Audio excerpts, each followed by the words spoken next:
right, thanks for staying with us. You're watching Gravitas. For different reasons, Afghans and Israelis will be looking forward to the Trump administration. Leading Afghans say Trump must keelhaul policy. In fact, he must have that keelhaul policy towards Af-Pak, while Israel is hoping he will address their concerns. Take a look.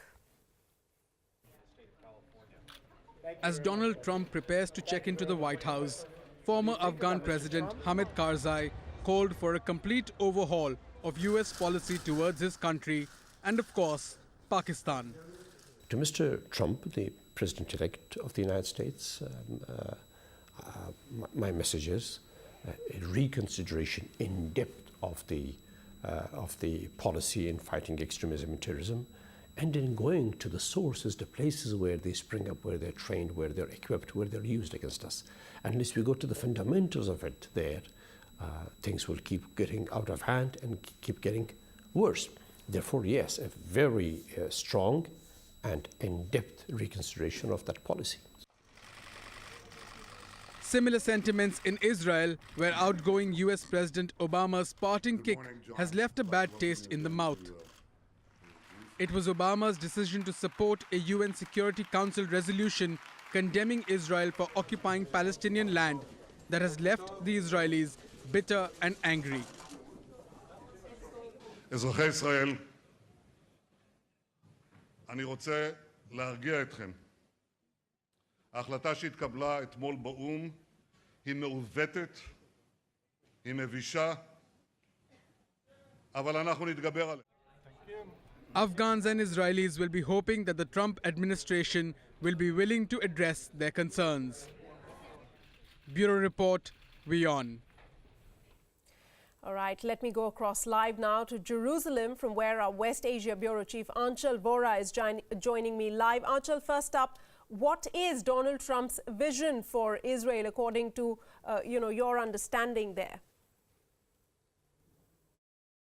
Well, that's right, and different people in Trump's to-be administration have spoken differently on many issues. General Mattis says that for him, Tel Aviv is the capital of Israel, whereas Nikki Haley, which is his choice to be US's ambassador at the United Nations, says that the capital can be, beg your pardon, the mission can be moved from Tel Aviv to Jerusalem, but she's concerned about the settlements and says the ongoing settlements and the ones that already exist can and will end up hindering peace. Though she also adds that this is a matter not to be resolved at a table in the United Nations, but has to be resolved between Israel and Palestine. So she's also towing the Israeli line there. I have a sense that David Friedman would be prevailing above all of these people. The reason is I actually was at the Hilton when Donald Trump claimed that victory in the elections, that historical night.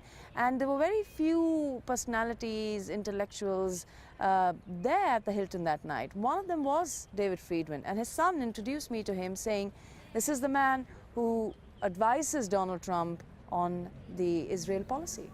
Right, so clearly, Anchal, many people within Trump's administration obviously don't agree with him, and that's quite evident by now. Joining me right now is Mr. Omar Safi, political and defense analyst from Kabul. Sir, thanks so much for speaking to us here on WION. My first question to you is, do you believe a Trump administration could change perhaps the course of the current U.S. policy towards Afghanistan in particular?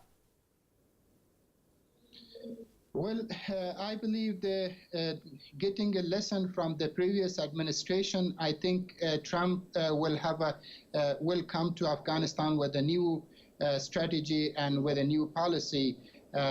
See, the previous administration under Obama was playing double side of the game. They were supporting also Pakistanis, and they were also helping the Afghan government to fight with the terrorists. While they very openly knows that from where the terrorists are supported and how they are trained and financially supported by the Pakistanis. So I believe Trump, with his new vision, with his new policies and strategies, I believe he will have not a double-face politics in Afghanistan. He will have openly says to the Afghan those who are supporting the Taliban and the terrorists in Afghanistan. So we are so much hopeful that he is not following the strategy or the policy of the previous administration. All right. Also, Mr. Safi, would you like to see a more muscular policy as far as the U.S. is concerned in terms of troops there? Well, we are witness of having more troops in Afghanistan in the past 3 months. There will be around 2,800 navies coming very soon to Afghanistan, and as we are hearing from the new administration, they are very much interested to fight, to counter the terrorism here in Afghanistan. And the most important thing is that the Obama's administration in Afghanistan, they were not able to keep the balance of approach with the neighbor, most of the neighbor, the biggest neighbor like China and Russia. These two countries were more suspicious about what the Obama administration is doing in Afghanistan, because they were always continuously complaining that for the last 15 years the Obama administration is here and they are not able to even achieve anything in Afghanistan. Their goal was to bring democracy. Their goal was to fight with terrorism. Their goal was to eradicate the narcotic and drugs. But these three are completely going in a wrong way. So his relation and confidence with Russia, with China, we believe that there will be, what he will be doing. He will be able to one side, fight with the roots of the terrorism, not with the All right, Mr. Safi, I get your point. I'm going to be talking to you more about what are the expectations of Afghanistan or the people in Afghanistan as far as their policy towards the country is concerned, Trump's policy. But Anchal, talking about Israel for just a few more minutes, what sort of an impact would the Trump ideas on Israel have there on the ground?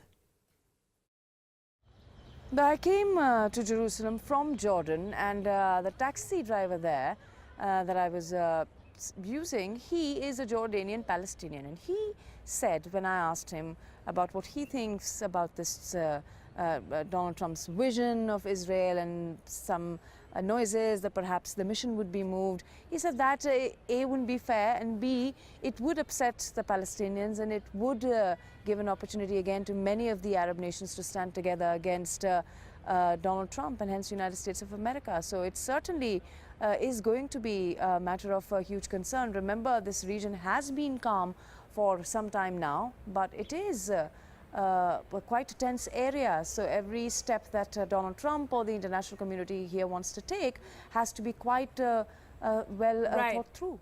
Also, Anchal, what is Donald Trump, his administration now planning to do from what you've learned till now with the other major threat, that of the Islamic State?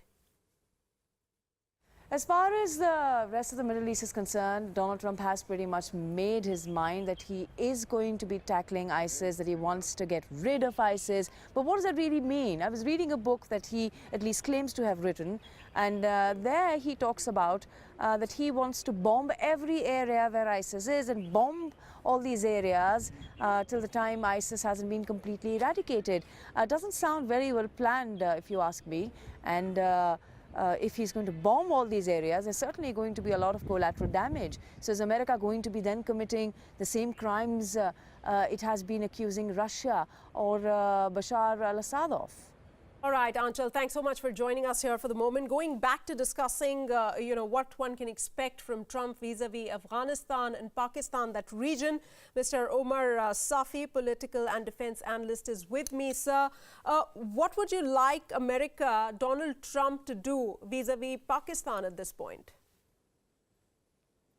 see the past history, going to the history of Afghanistan and America, it shows that previous time America was attacked from the Pakistan and Afghanistan from this territory where the terrorists were sending people to attack the World Trade Center.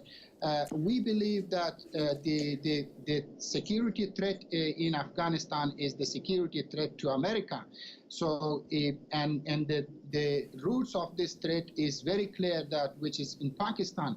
So we are hopeful that Trump, with the new administration, he has very well recognized the major causes of this problem. And I think it's very easy to fight with this, but previous time there was, I believe there was intention that they should not completely, finish the terrorists in this area. See, I have a reason. In 2001, when the American forces attacked the Taliban supported by Al-Qaeda, they had 200,000 forces, and their whole forces were completely finished in 45 days. And then they from the zero, they just grow up, and now they are having 63% of the Afghanistan territory. Right. From where they come, how they come, and how they capture all these places. It's very clear, being as an Afghan, so it's very open that they are coming from the Pakistan. They have the fight currently going on in Afghanistan. This needs a huge logistics support. If the Afghan army which Afghanistan now expects the Trump administration to focus on the region, but we'll have to really wait and watch how much importance does Donald Trump and his administration give to Af-Pak region. For the moment, thanks so much, Mr. Safi, for joining us this evening on the show. Well, we move on now. From the beginning of his campaign, Donald Trump has been clear about his intentions to cooperate with Russia in fighting terrorism in West Asia, an area where American forces are heavily engaged. The U.S. is currently supporting both the Iraqi army advances in Mosul and the Syrian Democratic Forces offensive to retake Raqqa. Also, Russia is fully involved in Syria. Moscow's air forces were fundamental in defeating the insurgents in Aleppo as well.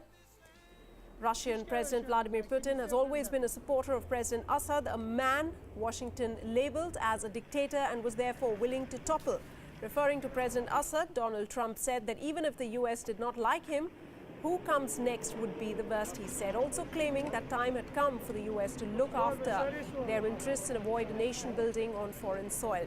President Trump criticized former President Obama as well for taking too long and being ineffective in attacking the Islamic State. On the contrary, he praised Putin's real intention to fight against terrorism. So will President Trump keep supporting its allies in Syria and Iraq? Will he cooperate extensively with Russia, or will the new president build a more isolationist power? To talk on this, I'm being joined in by WION's correspondent, Daniele Pagani. He joins me live from the newsroom. Daniele, if I can start by asking you, do you think that President Trump will change his strategy if we talk about Iraq? Well, it's obviously very early to say it, but in my personal perception and opinion, having spent more than 2 months in Iraq, I think that President Donald Trump will not change the U.S. policy in Iraq. Iraq is a fundamental place for the Americans. There are big oil companies active on Iraqi soil, and the battle against the Islamic State is right now confined on the western part of Mosul, which is the last stronghold of the Islamic State in Iraq. So, the struggle against terrorism, at least in Iraq, is too advanced. It's nearly, we could say, at the end, hopefully. The counterterrorism forces of Iraq declared yesterday that it could end, everything could end in 3 months. So no, I don't think that President Donald Trump will change strategy when it comes to Iraq. Iraq, for the US, is an ally in this moment, and they need to keep their foothold there. All right, Daniele, so what about the scenario in Syria? Because President Barack Obama, he agreed to support the Kurdish Syrian Democratic Forces there. Is Trump likely to stick to US's commitment on that front? Well, the Syrian scenario is a little bit more complicated because, as you told rightfully, Obama did not support President Assad, and he made everything to topple him, and he also provided weapons and logistical support to dubious rebels group which turned out to be jihadis. So what happens is that the Americans promised to help the Syrian Arabs and Kurds fighting in the north of Syria, and probably President Donald Trump does not want to stick to this commitment. And what I perceive is that Donald Trump would like to leave the Syrian scenario to Russia, maybe cooperating with them in some airstrike in certain areas, but I don't think that President Trump will stick to the commitment of helping the Syrian Kurds fighting on the north of the region. Also, Daniele, we do know that Russia has been consistently supporting Syria's Bashar al-Assad, while Obama hasn't. Now, what do you think will be the fate of Bashar al-Assad once Trump swears in?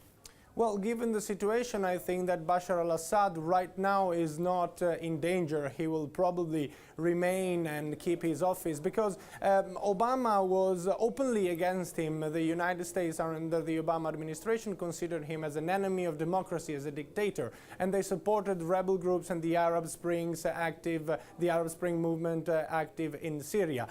Donald Trump has made it very clear. He said that even if Assad is a bad guy and the United States do not like him, what could come next could possibly be worse. And as we know, a known evil is always better. At least this is what President Donald Trump thinks. So I think that the position of President Bashar al-Assad is not at risk, and President Donald Trump will slowly withdraw from the Syrian scenario, leaving it to the Russians to solve the problem of the Islamic State there in Syria. All right, Daniele, for the moment, thanks so much for joining us here with your inputs on that aspect of Trump's presidency and what will follow. There's a lot of unpredictability, but on the 20th of January, things will start to become clearer once Donald Trump assumes office of the president, and everything will be out in the open in terms of his foreign policy, his stance on various issues. That's a wrap from me on Gravitas. Good night. Thanks so much for tuning in.